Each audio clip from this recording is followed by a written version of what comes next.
up if you feel like you're performing at your peak right now. Performance is equal to potential minus interference. No matter how much potential you have, if there's too many interferences in your life, you're going to notice that you can never actually ever fulfill your full potential. So the greatest bottleneck is actually you.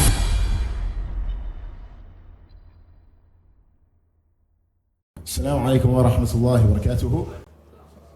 Brothers, I hope we're well, inshallah. I'm going to run through a couple of things, inshallah. Now, I do like interaction. I prefer it that way. And bi'idhnillahi ta'ala, throughout this whole, inshallah, series that we're going to do now, I want us to think about deeply our personal lives, right? And I want you to think of a couple of things, like in terms of your performance. So the first question I have is, just hands up if you feel like you're performing at your peak right now. Okay, perfect. And hands up if you understand that if you're able to perform at your peak, that so many things in your life will be better. Okay, perfect. Now just to ask quickly, what do you think is stopping you from performing at the highest level? Bismillah, you can shout it out. You, what aspect of you? I'd say lack of routine, lack of time management, just your routine, let's just say. Okay, lack of routine. Barakallah fi. It's chaos. Yeah. Discipline. Discipline. Okay. So we have discipline, we have chaos, lack of routine. Environment. Okay, perfect. And have you built these systems before in terms of like how your routine and stuff? Have you tried to build the system in the past prior? Yeah. Yeah. And what happened? Why weren't you able to stick to it? Forgot. Overwhelming. Was something going away? Okay, perfect. Anyone else? Go on. Vision wasn't big enough. Okay. Friction in commitment to like a calendar. Okay. Okay. Fine. How many people actually use a calendar? Yeah. Use it, but don't use it. I tried. That is nuts. I don't know how you guys are surviving, but khair inshallah. All right, cool. So essentially, this is something that I had to understand, right? It's one of my favorite equations, and it helped me ultimately understand how, as entrepreneurs, and why we're lacking in terms of performance, why we're unable to fulfill our full potential. You see, performance is equal to potential minus interference. Now, as entrepreneurs, we spend the bulk of our time trying to increase our potential, right? So we're doing things like, developing ourselves, growing in knowledge, doing all of these things. The goal is to make our potential as much as possible. But one of the things that we don't do is look at where the interferences are. And no matter how much potential you have, if there's too many interferences in your life, you're going to notice that you can never actually ever fulfill your full potential. You are never able to perform at the highest level. Now I want to clarify something because, I know I'm in a room full of, big, alarm serious entrepreneurs, right? All because you're performing in one area of your life doesn't mean you're an elite performer. In fact, if you're only performing in specific areas of your life, you're not an elite performer, regardless of whether you like to believe you are or not. Now, there's something that I'm sure of. In terms of business, every guy here performs. You get what you're supposed to get done in your business. Alhamdulillah, we've all been able to build successful businesses, and we wouldn't be here if we weren't. But the issue comes in specific areas of our lives, we're not performing. And then we have this concept, and I hear brothers talk about all the time, which is completely incorrect, by the way. There's no such thing as balance. There is balance. It's just your definition of balance is misunderstood. You see, balance doesn't mean everything is giving equal energy or equal time, etc. It means that even when you're dedicated, focused to one area of your life, the other areas aren't stagnating. They're not regressing. They're not getting worse over time. Meaning you've built the systems that take care of things. I'll give you guys an example, right? You have a company, let's say in terms of your marketing. Let's say something happens in the company, you have to focus on marketing. Marketing right now is your biggest bottleneck. Does that mean that your sales process is gone, right? Or your operations are gone, or your fulfillment is gone? Is that logical? No. The goal is we want to build systems and set them in place that when I'm focusing on marketing, sales is still going how it's supposed to. Although it's not getting my full focus right now because it's not my biggest bottleneck, I'm still taking care of it. And that's something that's very, very important. So when we look at it, there are some interferences here. Now there's loads of interferences, right? But I want to get into the ones today that a lot of people in SF don't think about. The first thing is cognitive overload. Now every time I speak to entrepreneurs, one thing always becomes clear to me. This guy has way too much in his mind. Way too much in his mind. And when you look at it, how I compare it is, imagine I didn't have like a phone that stored numbers and I had to remember every single number of every single person. It's hectic. So when you don't build systems in your life, that's what happens. You have to think about so many things, and that's why so many times I'm speaking to someone and he just looks lethargic, like he can barely focus and concentrate on what I'm saying. He speaks, he's like, yeah. Or they like time out for a second. So this is a big issue when it comes to cognitive overload. You're making too many decisions and slowing down strategic thinking, living a high maintenance lifestyle. I have a qaida in my life. I don't make decisions that I don't need to make. So there's two ways to do this.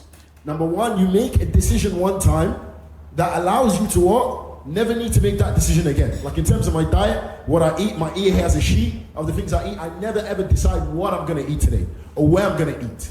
I don't want to think about that. So any decision that can be systemized, I'm going to systemize it. That way I don't have to think about that thing. See, as entrepreneurs, we think it's, something of glory. The more we have going on, the more tabs we have open. But as you know, just like a laptop, a PC, the more tabs you have open, the less efficient it is, the less fast it's able to run. Right? So just a show of hands, how many people know like they have way too many tabs open in their life? Okay. Fine. And how many people deal with it that in days in their life, specific days, they just can't focus? Like no matter how much they try to focus, they find it difficult. Perfect. Okay. We're going to address it, inshallah. Now, emotional fatigue. Okay. One of the things I'm really, really a big believer of is, as an entrepreneur, it's actually more important for us than even athletes or any other people to be able to deal with our emotions.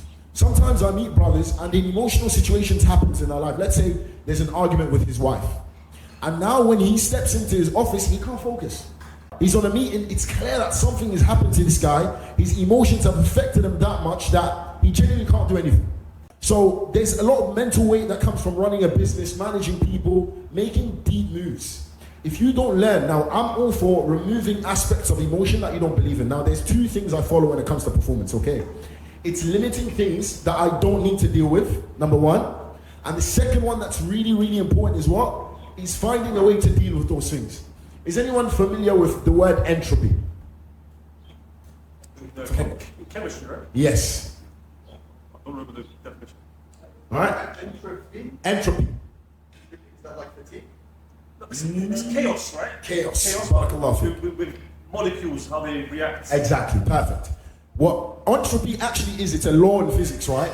It means that things naturally move from a place of order to disorder. So sometimes we build things, right? And we're like, yeah, I've taken care of that. But naturally, that same thing that we've taken care of becomes what? A lot more hectic. Why? Because naturally things like, it's like, we do this sometimes, right? I was on a call with one of my clients and he was having big issues with his partner. And, they love each other, they're quite close, but the relationship got a bit messy. Now, why does this happen? Because naturally, we stop taking care of things. When we've secured the partner or we have that friend, we stop putting in intentional energy to better and improve the relationship, right? So over time, we think, nothing bad is happening. Things get worse over time. Even if I leave a car parked up and I just don't drive it, it's actually getting worse, right? Things naturally deteriorate. If we all leave this room for 10, 20 years, you're going to see it gets dusty, it gets dirty, right? Things happen naturally with you not actually doing anything. Things will still move to disorder. And this is why it's so important to audit your systems, which we'll talk about as well. Now, energy leaks. This is a big problem. Entrepreneurs have serious issues when it comes to their energy management, meaning they peak their energies at different times. There's no sort of like routine, there's no structure with them. At one stage, they're highly energetic, and then you catch them in the same time, maybe another day, and he's just destroyed, he's fatigued. So how do we learn to actually take care of our energy? Now, one of the things that I'm completely against, by the way, in the space is this preaching of hustle culture. This whole concept of hustle culture, I'm completely against it. Hustle culture may have been what got us to where we are, but as entrepreneurs, it's not the thing that's going to get us to the next level. You whole work 18 hours a day and put a graft in, dedicate your whole life to this project. That doesn't really work, right? And it's not even an effective way. When you look at it, majority of entrepreneurs that follow that like 6 cups of coffee a day. Here's my question. Does anyone know the hadith of when the Prophet was actually giving out to the Sahaba because of his imbalance in terms of ibadah? So the Prophet ﷺ, he was correcting a man, he was condemning his actions, right? Because he used to fast a lot and his wife was complaining. And what did the Prophet ﷺ tell him? That your family has a right over you. Your body, your body has a right upon you. So if the Prophet ﷺ had that mentality when it came to ibadah, not burning out and not dedicating full energy and going full force, even in terms of ibadah, then what would the Prophet ﷺ's view be on us dedicating all our resources and all our energy when it comes to business? Makes no sense. It's actually illogical. And you learn that you're actually less effective. It's what we refer to as the law of diminishing returns. Right? So you think that you're achieving more by staying more and working and hustling more, whereas it's actually effective that if you take a little break, you actually come back and you're able to execute at a far higher level. And now reactive leadership. One of the things I spotted when it comes to successful people is the difference between two traits. Elite performers, people who are just absolutely elite, they're intentional. The bulk of entrepreneurs are reactional. Something happens, they react to it. Whereas the elite performers are more intentional, meaning they intend how they do things. Every day is designed, right? Every day is designed. He doesn't just wake up and think, yeah, I got a list of tasks to do and I'm going to be here that time. And it's designed, very, very structured. So the greatest bottleneck is actually you a lot of the times. Because if you are able to perform at elite level, then all of your other issues most likely will be resolved very, very quickly. Like yesterday we had the issue of a lot of brothers weren't able to spot and actually understand their bottlenecks. Again, this comes from a lack of clarity in your life, in your business, in the way you do things. And the system is only as effective as the one who runs it. There was actually a saying by a guy called Peter Modric, right? He mentions that in most organizations, the bottleneck is at the top of the bottle. So when I speak to entrepreneurs, a lot of time, oh, the issue is my team member or this or X or Y or Z. But a lot of times it's you. Because you being unable to perform, that spreads as a culture within the company. So a system will only be as effective as the one who runs it. Like we're going to see tomorrow, inshallah. It doesn't matter about the car sometimes, right? It's about the one behind the what? The wheel. And that's why you see some guys have the most horsepower, and in SF, for us, it's still in front of them. Does that make sense? So you start to understand that it's not about the operation. I had a Urus last time, guys, right? Heavy SUV, and I'm still handling certain guys when you let it hand. So it's about the driver, right? It's about the one who's handling the what? The operation. So performance will always be technicals. And this is why people, although you have better technicals, you have a sick team, etc., it's why people who don't, but they just understand performance and they live by design, are actually able to get a lot more in terms of revenue. Now, don't get it twisted, I believe technicals are super important. But technicals, when you have weak performance, it doesn't couple well. But if you're a high performer, even if your technicals aren't the best, you'll still make more money than the bulk of people. You'll still see more success than the bulk of people. And to be honest, I've 100% seen this. In terms of our technicals, a lot of the times with our companies, they're not the best. But it's just the performance of being able to go in and just perform at a high level every time. You're ahead of the majority of people. So we all agree that business is systems. Every single person understands the concept of a system. Now there's like 5 or 6 aspects of a system. Does anyone want to name them for me? So you have your inputs. We don't know aspects of a system. Output. It's kind of scary. Outputs is one, yeah? What system? A system. Any system. There's like a couple of components, 6 components mainly to a system. You have your inputs, your processes, and you have your outputs. Okay? And then you have your environment, which is where the system operates within. And then you also have what we refer to as feedback loops. Now, by the way, system thinking is really, really important. I thought we'd know. So I didn't actually put it on the board today, but inshallah, we can definitely talk about it, right? Now, these are all the aspects, every single system. Now, if you look at it, your body is a composition of subsystems. That's why the human body is actually able to run so successfully. You have your digestive system, your circulatory system, and all these systems work together and are able to what? To allow you to function to the highest degree. Now, when you're sick or you're ill or something happens, one of those systems is broken in some way, shape, or form. Does that make sense? So this is really, really to understand the inputs and the processes and the outputs. And feedback loops is one of the most important things. Okay, but inshallah, as I said, we'll go in and address that. Now, in business, the systems you have your operations, product, sales, marketing, finance, technology, people.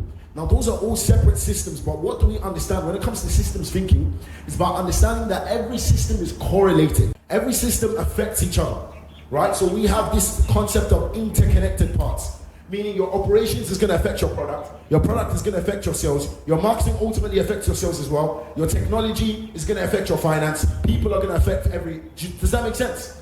Every single system affects the other system. So it's important to understand that you have systems as well. Okay, so the systems of you are 5 key things. Now, I was looking at this for ages because like I said, we have systems of the body, we have systems of, the business. So what are the systems of a human being? Like what are the key 5 components? Well, I decided later it was only 5, right? But what are the 5 key components to any system when it comes to you as an individual? It's 5 main things. So the first one is actually your self-management. So a business, this self-management is like what I refer to as the core operating system. It's the most important part of the system of you because it's the thing that manages and regulates every other part of the system.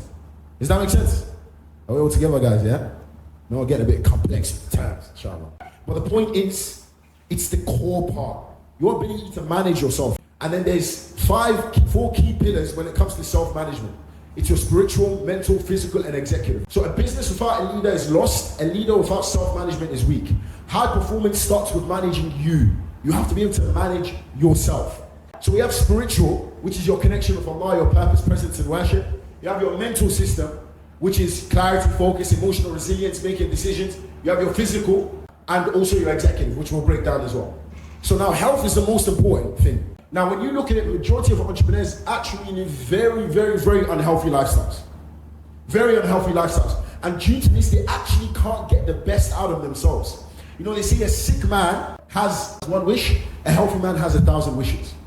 The only thing a sick man wants to do is become healthy. Health is the table that everything stands on. This is actually a nugget I stole from the book Diary of a CEO. He asks in the book, he says, think of all the things that you care about. Family, business, whatever it is. It's like putting something on top of a table, and that table is health. If your health is problematic, you actually can't benefit from any of those things. Does that make sense? So your family, you're going to be affected. Your ibadah is going to be affected. Like the saddest thing sometimes, now of course some people have conditions, but some people just didn't take care of their bodies. And you see the animals in the masjid sometimes and they can't even make sujood. Like it's such a pity, and I ask Allah to never test us with this. He genuinely can't make sujood. So he has to pray sitting down. Why? Sometimes, okay, not all the time, not in specific situations. It's because what? He just didn't take care of his health. So what are the key aspects when it comes to your health? Sleep. Now, I know we have very, very weird opinions on sleep. Somehow we see it as, praiseworthy not to sleep. We see it as, you're amazing. You hear brothers, I only slept for 3 hours today. Wallahi, to me, that sounds foolish. Wallahi, that sounds very foolish. And I don't understand why it's a point of I'm the guy. I only slept for 3 hours today. Growth actually happens when you sleep. When you go to the gym, what are you essentially doing? You're tearing your muscles, right? When you actually recover, is your muscles growing in the gym? Actually, no. It happens when you're resting, when you're sleeping. And every person I know that doesn't take care of their sleep, they have serious memory issues and their brains are slow. And that's what happens over time. Your mental state becomes far weaker when you're not getting enough adequate sleep. And by the way, I used to be a believer in this, right? It's praiseworthy to sleep less. Don't sleep so much. That's what's best. And then I always hear the rebuttal, right? People talk to me like scholars, but some of the greatest scholars, etc., they didn't sleep so much. 2 things have to be looked at. Number 1, the best example is the Prophet ﷺ. It said that the Prophet ﷺ used to sleep for approximately 8 hours. Okay? Now the sleep was broken, of course, for tahajjud, but approximately he used to sleep for 8 hours because he used to go to bed straight after Isha. Another thing you have to consider is, from these great shuyukh and ulama, a lot of them lived very, very short lives. Right? The ones that were going full. And Allahu A'lam, of course, they had to do it for a specific reason you see at that time. But is business a good enough reason to absolutely destroy your sleep? I'd argue no. I'd very much argue no. And the point you need to understand is you actually become more effective by sleeping. And this is what people don't understand. Name me some of the best athletes that were able to sustain their careers over time. Bismillah. Huh? Michael Jordan, perfect. Roger? That a tennis player? Yeah, of course. What? LeBron James. LeBron James, perfect. Ronaldo. I've researched all of them. They take rest more seriously even than training. LeBron James spends millions a year on recovery, right? And people always say, but look at the example of that football player, but how short did his career last? It's something you have to assess as well. So if you want to be able to go for the long run and be effective, then it's a must for you to be able to what? Prioritize rest. Prioritize rest. Your nutrition as well. Now I know this is something that is a big mushkila for a majority of us here in terms of what we put in our mouth. I used to have a tendency to eat things that weren't the best for me in terms of performance as well. But then, wallahi, I noticed how effective I am when I put the right things in my body. And for me, it wasn't a good enough trade-off, that like 3 minutes of enjoying a cookie or a dessert versus how my body and my performance is going to be affected. If you're not regulating the times you eat, how much you eat, etc., that lack of routine is what affects your energy. Your body functions on routine. Allah created routine. He mentions in the Quran that He created what? The day for liveliness, for livelihood, and the night for rest. That's the fundamental. That's in the Quran. You have to prioritize health. Health is really important. Your body is the thing that powers your execution. And I'm telling you, long term, you're going to create some serious issues for yourself if you're not taking care of your rest. Recovery is important. Now, a lot of entrepreneurs I've met, hands up if you've been burnt out at one stage. Yeah, perfect. What does it feel like when you're burnt out? What's the difference between burnout and stress? Let's talk about this. Follow. No energy. No energy. Okay. Follow. You actually just shut down. Thank you. Perfect. Fatigue. Go on. Fatigue. Fatigue. It no longer becomes a choice when you're burnt out. They're talking about the symptoms before, like prior to burnout. Symptoms prior to burnout. That's what they said. Fatigue. This burnout is what the word actually you're burnt. Yes. You can't. You're a house. You can't do nothing. 100%. You're trying to do things, but you're fatigued. Burnout. When you're burnt out, the absolute definition of it, you're finished. House. And that's the point. You can't. Yeah. You can't. You see, sometimes you're fatigued, etc., but you can choose to keep going, right? You're tired, but you can choose to keep going. Burnt out. Burnout, you genuinely can't do anything. Like you sit there and focus, try to focus on something, but you can't. Now there's an equation for burnout, okay? Burnout is equal to what? Cognitive load plus improper stress. Improper rest, sorry. So when you have a lot of cognitive overload, when a lot of things are happening in your life, there's a lot of stress, and you're not going through the right resting sequences, you are going to become burnt out. And I got a DM one time, right? A brother texted me, he goes, I don't believe in the concept of burnout, it means you have a weak mind. I invited this brother to come to the gym with me. I want to test what? If burnout is actually a thing or not. Because if burnout isn't a thing, you should be able to come to the gym with myself, and you should be able to keep pushing the bars. And you shouldn't stop. And you shouldn't rest, because burnout doesn't exist. You will get to a stage where you genuinely, I don't know if it's ever happened to you guys, but there was a session, right? When I first started the gym, I just went hard. And then it got to a day, wallahi, I genuinely couldn't move in bed. Like my arms were genuinely not working. Like I couldn't get out of bed. Well, I couldn't get out of bed because I was going gym, and I wasn't resting. It no longer became a choice. Does that make sense? Now, burnout, you lose so much when you become burnt out. And this is what, as entrepreneurs, we need to understand. Burnout isn't worth it. Because if you were just resting throughout the period, I know a guy who was burnt out for 4 weeks. Do you know the impact that had in terms of revenue in his company? He makes 10 million a year. So on average, they do around $1 million a month, on average, right? Just below. In the month where he was burnt out, and the month after, they had 200K months. 200K months. And that's what you understand. Now he has to play catch up, because what? He didn't build the systems to prevent burnout. Oh, tamam. Now relationships, this is my favorite one, okay, when it comes to the systems of you. Systems cannot disassociate themselves from the environments in which they operate. Meaning you're always going to be affected as an entrepreneur based on your relationships and your environment. And this is where I warn all of us to stay away from high maintenance people. High maintenance people are going to kill you, and they're going to kill your company. Sometimes we have spouses that are high maintenance. You need to chat to them, inshallah. Because I'm telling you, as long as you have these high maintenance people in your life, meaning people that require a lot of energy from you and they drain you, you're going to become burnt out very often. So sometimes it's just about having a conversation like, look, like, we're not going to do it like this, right?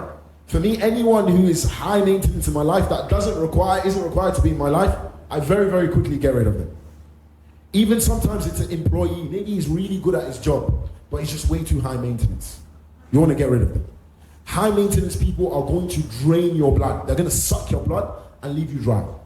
Stay away from high maintenance people. So that's in terms of family. The more stable your home is, the more effective you are. Now look, I believe one of the definitions, by the way, to give it to your peak performance, is actually to have the ability to perform regardless of the situation, regardless of how you feel.